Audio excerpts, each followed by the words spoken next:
In today's video, we're going to be talking about something that 99% of beatmakers don't do, and I think it's stopping them getting a lot more sales. So by the time you watch this video, if you're in that 99%, I highly recommend that you do this going forward, because not only is this going to maximize the potential amount of sales that you can be getting short term, but also long term as well.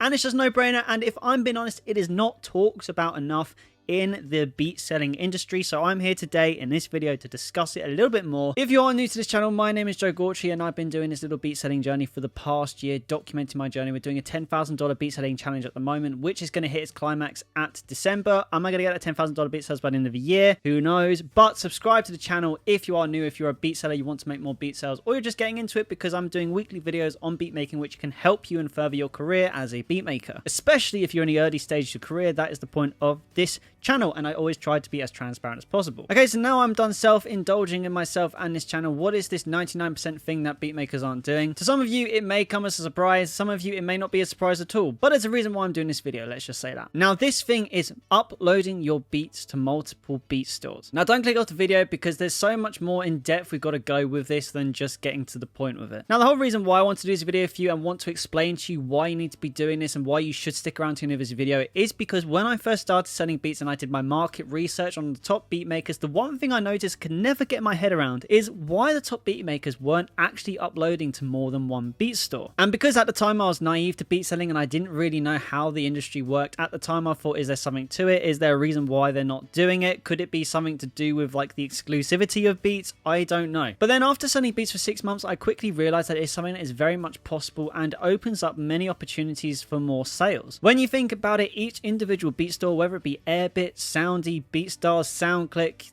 we could go on naming loads, they are all individual marketplaces where you can upload your beats, and there's going to be traffic there to potentially get sales. Now, why wouldn't you jump on that opportunity to upload beats to them stores to make more money? Something that might put you off is paying more monthly subscriptions, but I would very quickly argue to that is if you're uploading beats onto there, it would only take one beat sale typically to pay off the monthly expenses of having your own beat catalog up on them websites. So if you're really serious about this beat selling thing, it's not something that you should be worried about. Yes, there are cases where people have uploaded hundreds of beats but made no sales, but that, unfortunately, to give you a bit of honest truth, is if you're in that situation, you're probably doing something wrong from a marketing point of view or a niche. But that's a whole topic for another video. Now, I'm going to show you the results of uploading onto Airbit for the past year, because I really want to drive this point across to you. That is really important, that you do upload your beats to multiple catalogs if you're not already. The first store I started on was BeatStars, and we're going to be comparing the exact same time frame, because I've been on Airbit now for a year, well, nearly a year, since October of last year. So we're going to compare how much I've earned on each one.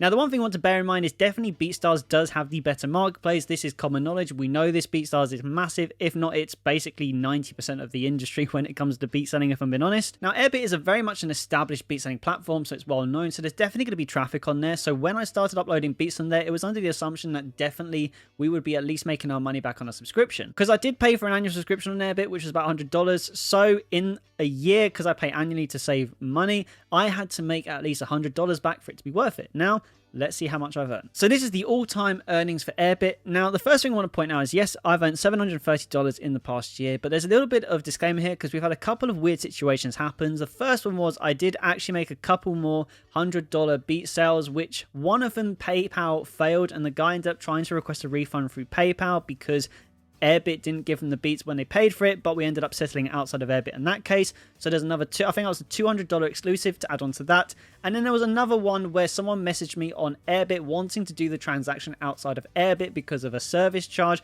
So we happily settled it outside of Airbit, and that was another exclusive $300. So actually, this is $1,230 on the technicality. So in 1 year of selling on Airbit, I have made $1,200, which, bearing in mind I paid about $100 for the annual subscription, meaning I've turned over a profit on Airbit of $1,100, and all I had to do was upload all of my beats to another platform. The most beautiful thing about it was I've driven no traffic to Airbit at all. This was all easy. This was all just uploading, leaving them there, and letting the Airbit marketplace do the rest. Now, I'm currently doing the same thing with SoundClick as well. SoundClick is another beat selling platform which you may not know about much yet, but you definitely will be knowing more about it in the near future for multiple reasons. One of them being I'm currently uploading my beat catalog onto SoundClick because I'm going to be using their version of the Pro page going forward as my own website, because it is far superior to BeatStars on their Pro page. But again, that is another video in itself. But as you can see, I'm on 165 tracks. I've actually got 370 tracks to upload, so there's a little bit of delay. And there's one thing I will say about SoundClick is the actual website doesn't have any algorithmic push yet because it's relatively new. So as of yet, there isn't enough producers on there in large volumes to drive enough traffic of artists to the website to just get sales from uploading the beats on there alone. But what SoundClick is a great opportunity for setting up your own website, I think, at an affordable price. I will be talking a lot about this in future videos, but we'll keep that on hold. But it's definitely worth uploading your beats onto SoundClick as well, for the reason, again, as I said, this is for my website. So this is an investment in a better website. So long term for me, I'll be uploading my beats on BeatStars because it has by far the best marketplace. And then Airbit again for the marketplace as well. And then SoundClick will be for all my YouTube type B channel or SoundCloud traffic then driven to it. Now, how much have I earned on BeatStars in this same period that I just mentioned for Airbit? Of course, you probably want to know that. Well, as you can see here, I've sold 189 items in that time, grossed 9,860, made net sales when you include discounts 7,329, which backs up my point that BeatStars has the far superior marketplace, and there's so many more custom beat sales that I have got from people finding me on BeatStars. So it'll be really hard for me to actually work out how much I've earned. Now, you could probably add, I'm not even joking when I say this, you could probably add another 2,000 onto there, making it close to 9,000 for this time period. And of course, we've got the $10,000 beat selling challenge, which more accurately derives that. But what I can say is it is actually probably close to about 9,000 that I've earned on BeatStars in the past year.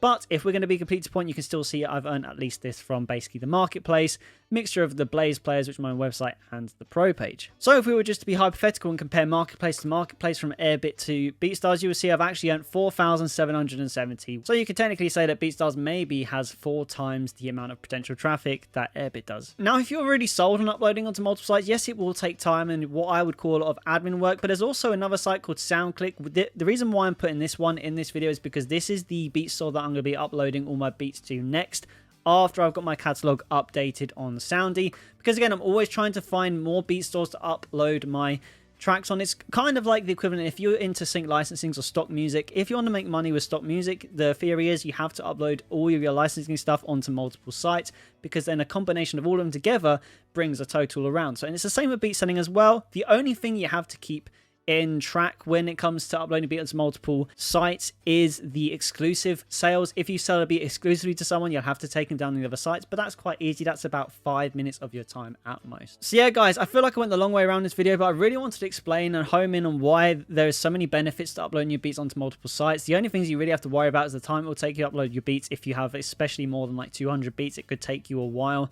It's taken me nearly a month to upload half of my beat catalog, and I'm still trying to get it done in time for Black Friday on SoundClick. If you're on BeatStars, I highly recommend that the next one you try out is Airbit, because that has some sort of a marketplace that you definitely can start getting some more algorithmic sales. But I will really say this as a disclaimer, it will take time, just as it does with BeatStars and any other site as well. And I also highly recommend that you try not to upload all your beats in one day. You can start uploading a bulk at the start to get a little bit of your catalog out there to give you a bit of depth to your beat store. But after a while, I really encourage you try uploading on a consistent schedule, because that will benefit you more from an algorithmic point of view. Because especially if you're thinking about Airbit and BeatStars, if you're uploading one beat a day, that gives BeatStars and Airbit a chance to actually rank your beat properly. But if you're uploading multiple beats a day, then BeatStars and Airbit's algorithm might just prioritize one beat of the other, so one beat might not get as much exposure as the other, which will hinder your growth on that site. So yeah, guys, I hope this video helped, and if it did, smash the subscribe button, as it's the best way to support the channel. There is a lot more content coming now your way in the next couple of weeks. There's a lot to be discussed, as well as a $10,000 beat selling challenge update. But yeah, guys, till then, keep making music, and I'll see you in the next video.